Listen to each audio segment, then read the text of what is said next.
Have you ever felt like you're carrying something so heavy that you're not even sure how you're still standing? Not always a thing you can point to, just a weight, a tiredness that sleep doesn't fix. You wake up already exhausted, and you drag yourself through the day pulling a load that never seems to get any lighter, no matter how hard you pull. And maybe the heaviest part is this: you feel like you're supposed to carry it alone. That being strong means gritting your teeth and hauling it by yourself. That if you were just a little more disciplined, a little more faithful, a little more capable, you could finally get on top of it all. So you push harder, and you get more tired, and still the load doesn't move. Be honest. That's exhausting. And if that's you tonight, I want you to hear something. Before we go, one more sentence. The problem was never that you weren't strong enough. The problem is that you were never meant to pull that weight the way you've been pulling it. Because in Matthew chapter 11, Jesus says something to people in exactly your situation, and it holds one of the most freeing secrets in the entire Bible. But it's a secret most people misread. And by the end of this video, you're going to see what he actually offered and why it changes everything about the weight you're carrying right now. Here are his words. "Come to me, all you who are weary and burdened, and I will give you rest. Take my yoke upon you and learn from me, for I am gentle and humble in heart, and you will find rest for your souls. For my yoke is easy and my burden is light." Now, most people hear the first line, "Come to me and I will give you rest," and they picture a hammock. They picture a vacation. They think Jesus is offering to lift every load off their shoulders so they can finally just stop and do nothing. And then real life comes crashing back in: the bills, the diagnosis, the broken relationship, the job, and they think the promise failed. Because the weight is still there. But look closer, because Jesus says something surprising. He doesn't say, "Come to me and I'll remove every burden." He says, "Take my yoke upon you." And a yoke is not a hammock. A yoke is not a vacation. A yoke is a working tool. So right in the middle of a promise about rest, Jesus hands you a piece of equipment for pulling a load. What in the world is going on? To understand it, you have to know what a yoke actually was. In Jesus' time, a yoke was a heavy wooden beam laid across the shoulders of two oxen so they could pull a plow or a cart together. Notice that, two. A yoke was built for two. It was almost never made for a single animal straining alone. It was designed so that the weight of the load would be shared between them so that no single one carried it by itself. And here is the secret hiding in plain sight. When Jesus says, "Take my yoke upon you," he is not handing you one more thing to carry alone. He is stepping into the yoke beside you. He is saying, "Stop trying to pull this by yourself. Get in the yoke with me and let me carry the weight with you." The rest he's offering isn't the absence of a load. It's the presence of someone strong enough to pull it alongside you. Think about what that changes. When two oxen are yoked together and one is far stronger than the other, the stronger one carries the real weight.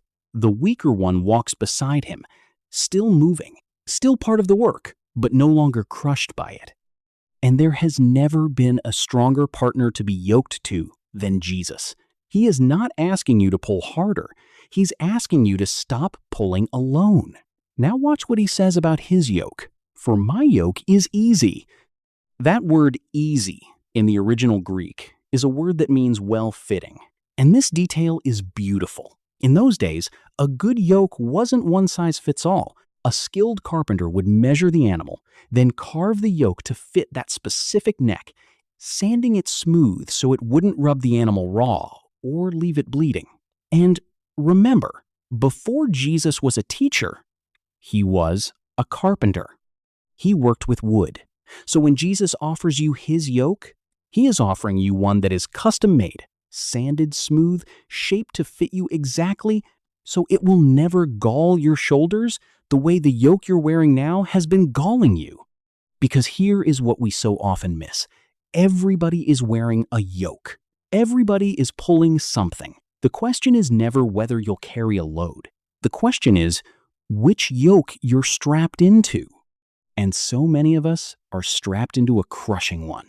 The yoke of proving ourselves. The yoke of earning love we already have. The yoke of other people's expectations. The yoke of trying to be enough, do enough, hold it all together enough so that maybe one day we can finally rest. That yoke doesn't fit. It was never carved for you. It rubs you raw, and it never ever lets you stop. That was exactly the situation of the people Jesus was talking to. The religious leaders of the day had piled rule upon rule upon rule onto ordinary people, a system so heavy no one could actually carry it. They were exhausted from trying to be holy enough, trying to measure up, trying to earn a place with God through sheer effort. And into that exhaustion, Jesus says, "Come to me. Trade that crushing yoke for mine. Learn from me, because I am gentle and humble in heart." Sit with that for a second. The people had been handed a God who felt like a harsh taskmaster, always watching, always measuring, never satisfied. And Jesus says, that's not who I am. I am gentle. I am humble. Not harsh, not demanding, not standing over you with a clipboard and a list of everywhere you fell short. The one inviting you into the yoke is the kindest person you will ever be joined to. So let's name the lies you've been pulling against, because you've probably believed a few of them. That you have to earn your rest before you're allowed to have it. That asking for help is weakness. That if you just try harder, you'll finally get free. That God is one more person you have to perform for. That being strong means carrying it alone. If any of those have been driving you, hear this clearly. Every one of them is a heavier yoke than the one Jesus is offering. And you've been wearing them so long you forgot you had a choice? But you do have a choice. That's the whole invitation. Jesus never rips the yoke off your neck by force. He offers. He says, come. He says, take my yoke. It's something you have to choose, to deliberately lift his yoke and lay down the one that's been destroying you. And the moment you do, the strangest thing happens. You're still in a yoke, you're still moving, but you're not alone anymore. And the weight that was breaking your back becomes something you can actually carry, because you're no longer carrying it by yourself. And notice, this rest isn't mainly about your circumstances changing. The oxen still walk the field. The disciples who took Jesus up on this still had hard lives. The rest he gives is a rest for your soul, a settledness underneath everything that comes from knowing you are yoked to someone who will never let the load crush you and will never leave the field. So the question tonight isn't, how do I finally get strong enough to carry all of this? That's the old yoke talking. The real question is, am I willing to stop struggling alone and let him get in the yoke with me? It's not that the weight is too heavy for you. It's that it was never meant to be carried alone. It's not that you have to pull harder. It's that you have to stop pulling by yourself. It's not that Jesus takes away every load. It's that he climbs into the yoke and pulls it with you. You have been straining so hard for so long, convinced that strength means suffering in silence and hauling it all yourself. But the secret of Matthew 11 is that the strongest thing you will ever do is stop struggling alone and let yourself be helped. The yoke that fits was carved just for you by the hands of a carpenter who knows exactly where you've been rubbed raw, and he is already standing in it, waiting for you to step in beside him. So tonight, before you close this video, do the thing the exhausted heart resists the most. Stop straining. Stop trying to prove you can carry it alone, and say it out loud or in the quiet of your own heart. Jesus, I'm done pulling this by myself. I'm taking your yoke instead. And if this reached the weight you've been carrying, Go down to the comments and type these words, "I'm taking his yoke." By typing them, you're laying down the crushing load of doing it all alone and stepping into a yoke that was built to be shared. If someone came to mind while you were watching, someone who's been straining under a weight they were never meant to carry alone, share this video with them. It might just be the exact reminder they need today. And if you want more of these simple, freeing biblical truths, subscribe to BibleTruth, where we break down scripture to help you resolve your faith and walk in real freedom. Thank you so much for watching BibleTruth, and I'll see you in the next one.